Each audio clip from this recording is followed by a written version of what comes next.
एक नए मैदान में लेकर चलते हैं। अफगानिस्तान का युद्ध तो बहुत पुराना है, वहां पर रशिया ने भी अपनी किस्मत आजमा कर देख ली, अमेरिका ने भी देख ली, नेटो देशों ने भी देख ली, लेकिन ये सारे के सारे देश बड़ी बड़ी सेनाओं के साथ भी वहां पर वापस हार कर ही लौटे, जीत नहीं पाए। लेकिन अब एक नया युद्ध का मैदान है जिस पर रशिया की नजर है। ऐसे नए मैदान में आपको लेकर चलेंगे जो वैसे तो चारों तरफ से बर्फ, वीरान जमीन और समुद्र से घिरा हुआ है, वहां कोई आता जाता नहीं, लेकिन अब दुनिया के बड़े बड़े देश यहीं पर आना चाहते हैं, यहीं पर कब्जा करना चाहते हैं। दुनिया का जो भी देश इस जमीन पर कब्जा कर लेगा उसकी अर्थव्यवस्था को 2610 लाख करोड़ रुपए का फायदा होगा। अगर आप लिखने बैठेंगे तो ये रकम शायद आप लिख भी नहीं पाएंगे, इतनी बड़ी रकम है। ये रकम अमेरिका और चीन की आज की कुल अर्थव्यवस्था से भी बड़ी है। हम उत्तरी ध्रुव, जिसे आप अंग्रेजी में नॉर्थ पोल कहते हैं, वहां पर मौजूद आर्कटिक सर्कल की बात कर रहे हैं। साल के ज्यादातर समय बर्फ से घिरे रहने वाले आर्कटिक पर रशिया समेत इस समय करीब 8 देश अपना दावा कर रहे हैं, लेकिन रशिया अपने दावे को मजबूत करने के लिए सबसे ज्यादा जोर यहां पर लगा रहा है। ये तस्वीर देखकर आपको लग रहा होगा कि शायद आप कोई हॉलीवुड की फिल्म देख रहे हैं जिसमें किसी स्पेसशिप को बर्फ के एक रेगिस्तान में उतार दिया गया है, लेकिन ये कोई स्पेसशिप नहीं है, ना ही ये कोई फिल्म है, बल्कि आर्कटिक में बना रशिया का एक मिलिट्री बेस है और इसकी छत पर लगा रशिया का झंडा इसकी पुष्टि करता है।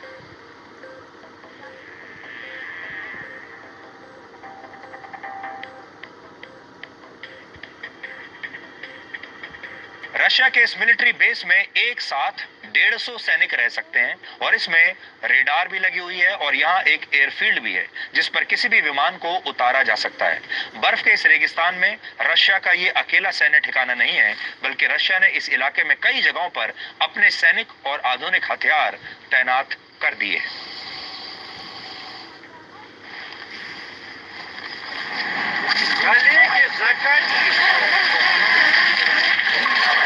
रशिया परमाणु शक्ति से चलने वाले ऐसे 4 समुद्री जहाजों का भी निर्माण कर रहा है जो आर्कटिक में बर्फ की मोटी परत को तोड़कर आगे बढ़ने में सक्षम होंगे।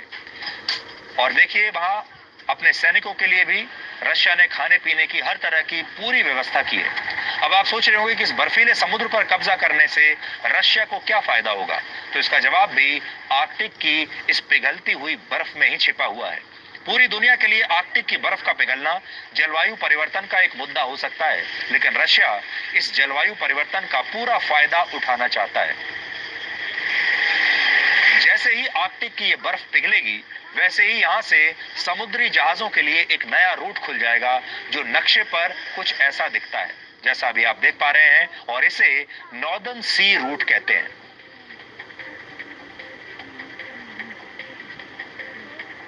रशिया के इस नए समुद्री रास्ते को सुएज कैनाल की तर्ज पर विकसित किया जा रहा है। रशिया ये चाहता है कि इसे सुएज कैनाल की तरह बनाया जाए। सुएज कैनाल दुनिया के सबसे प्रमुख समुद्री रास्तों में से एक है जहां से हर रोज दुनिया का 30% समुद्री ट्रैफिक गुजरता है, और अब इस इलाके में भी एक सुएज कैनाल जैसा समुद्री मार्ग रशिया बनाना चाहता है। अगर रशिया इस नए नॉर्दर्न सी रूट को खोलने में सफल रहा तो एशिया और यूरोप के बीच की समुद्री दूरी बहुत हद तक घट जाएगी, और अभी तक एक जहाज को एशिया से यूरोप पहुंचने में 25 से 30 दिन का समय लगता है, लेकिन इस नए रूट से जाने पर सिर्फ 18 दिन का समय लगेगा। रशिया चाहता है कि वो भविष्य में इस रूट का एक टोल रोड की तरह इस्तेमाल करे, यानी यहाँ से गुजरने वाले दूसरे देशों के समुद्री जहाजों से रशिया शुल्क वसूलेगा और पैसा कमाएगा, लेकिन बात सिर्फ यहीं तक सीमित नहीं है। आर्कटिक के समुद्र में 35 ट्रिलियन डॉलर्स यानी 2610 लाख करोड़ रुपए का खजाना छिपा है, और इस खजाने की कीमत अमेरिका की 21 ट्रिलियन डॉलर्स और चीन की 15 ट्रिलियन डॉलर्स की अर्थव्यवस्था से भी ज्यादा है। ये खजाना है पेट्रोलियम का, नेचुरल गैस का, मिनरल्स का यानी खनिज पदार्थों का, कीमती पत्थर और सोने का। ये भंडार इतना बड़ा है कि इसका इस्तेमाल सैकड़ों वर्षों तक हो सकता है, यानी सैकड़ों वर्षों तक ये खत्म नहीं होगा। लेकिन इस खजाने के दावेदार भी एक नहीं बल्कि बहुत सारे देश हैं, और उसका कारण यह है कि आर्कटिक की सीमाएं कई देशों से मिलती हैं, लेकिन रशिया अपनी सैनिक ताकत के दम पर इस इलाके पर अपना दावा सबसे पहले मजबूत करना चाहता है और इसके लिए वो इस इलाके में हर तरीके के हथियारों का परीक्षण पहले ही कर चुका है। इनमें बैलिस्टिक मिसाइलों से लेकर न्यूक्लियर टॉर्पिडोज और ऐसी हाइपरसोनिक मिसाइल्स भी शामिल हैं जो ध्वनि की गति से भी ज्यादा रफ्तार से उड़ सकती हैं। आर्कटिक जैसी बर्फ को तोड़ने के लिए एक खास तरह के समुद्री जहाजों की जरूरत पड़ती है। रशिया के पास पूरी दुनिया के मुकाबले ऐसे जहाजों की संख्या सबसे ज्यादा है, लेकिन रशिया फिर भी इनकी संख्या में लगातार इजाफा करता जा रहा है। इस इलाके पर अपना दावा मजबूत करने के लिए रशिया ने आर्कटिक के समुद्र की सतह पर टाइटेनियम से बना अपने देश का ही एक झंडा भी लगा दिया है, ताकि लोगों को ये समझ में आ जाए कि ये रशिया का इलाका है और यहाँ रशिया का कब्जा है। तो अब वहां रशिया का झंडा भी लहराने लगा है और रशिया ये सब इसी खजाने को सबसे पहले हासिल करने के लिए कर रहा है। सैनिकों के बाद अब आप इस इलाके में तैनात रशिया के जासूसों से मिलिए। हैरान मत होइए, देखिए।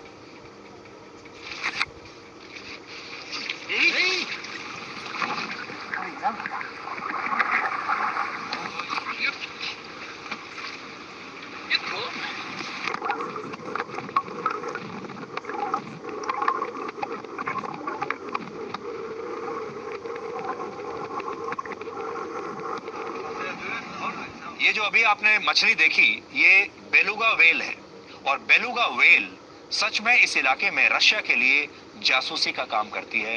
इन्हीं वेल मछलियों से रशिया अपनी जासूसी करवा रहा है।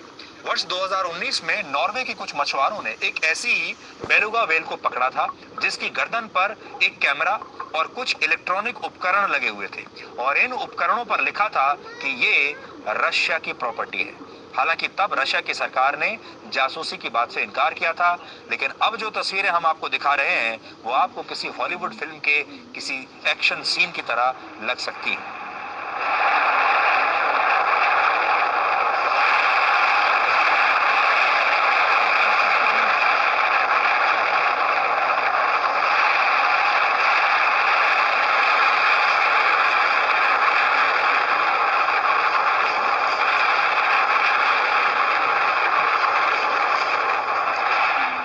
इसी साल मार्च के महीने में रशिया ने आर्कटिक में एक मिलिट्री ड्रिल की थी और इस दौरान अचानक से इस इलाके में 3 पनडुब्बियां नीचे से इस बर्फ को चीरकर अचानक से बाहर निकल आई, जैसा कि अभी आपने इन तस्वीरों में देखा।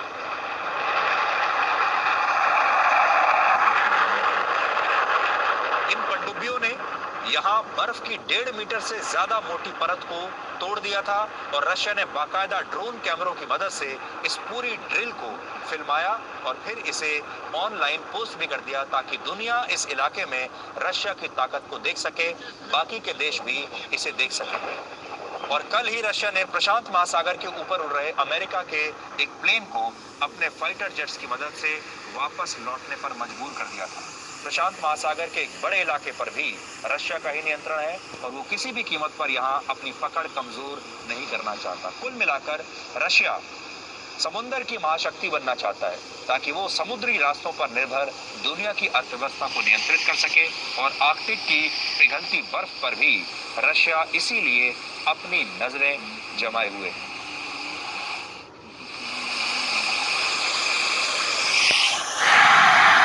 और इस काम के लिए रशिया तमाम तरह के हथकंडे अपना रहा है।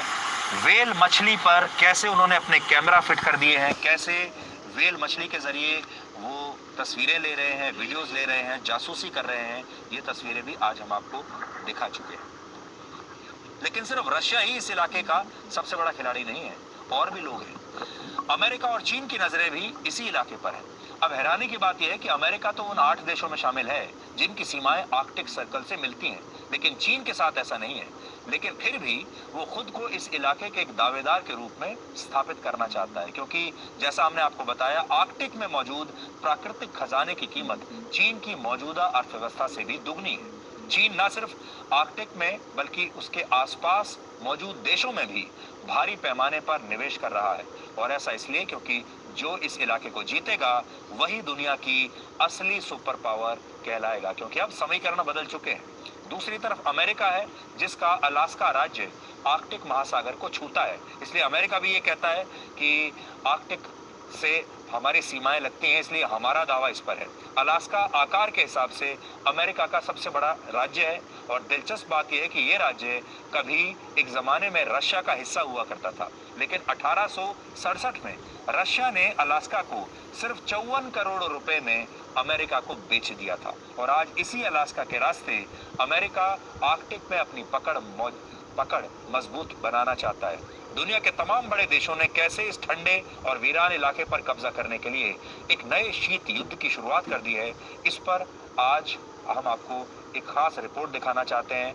ये एक नई चीज है, एक नया फ्लैश पॉइंट है जिसके बारे में आपको भी पता होना चाहिए। ये है आर्कटिक सर्कल, जिसकी बर्फ के नीचे प्राकृतिक संसाधनों का एक खजाना छिपा है। इस इलाके में दुनिया का वो 13% तेल भंडार छिपा है जिसे अभी तक ढूंढा नहीं जा सका है। दुनिया के गैस भंडार का 30% हिस्सा भी इसी इलाके में मौजूद है और यहाँ 75 लाख करोड़ की कीमत के बेशकीमती पत्थर और धातुएं भी छिपी हैं। लेकिन जब तक यहाँ बर्फ की ये चादर नहीं पिघलती, तब तक इस खजाने को हाथ लगाना संभव नहीं है। हालांकि ग्लोबल वार्मिंग की वजह से अब यहाँ की बर्फ तेजी से पिघल रही है। आर्कटिक की पिघलती बर्फ भले ही दुनिया में मौसमी संकटों की मार लेकर आए, लेकिन इसके आधे से ज्यादा इलाके पर दावा करने वाले रशिया जैसे देशों के लिए ये किसी तोहफे से कम नहीं है।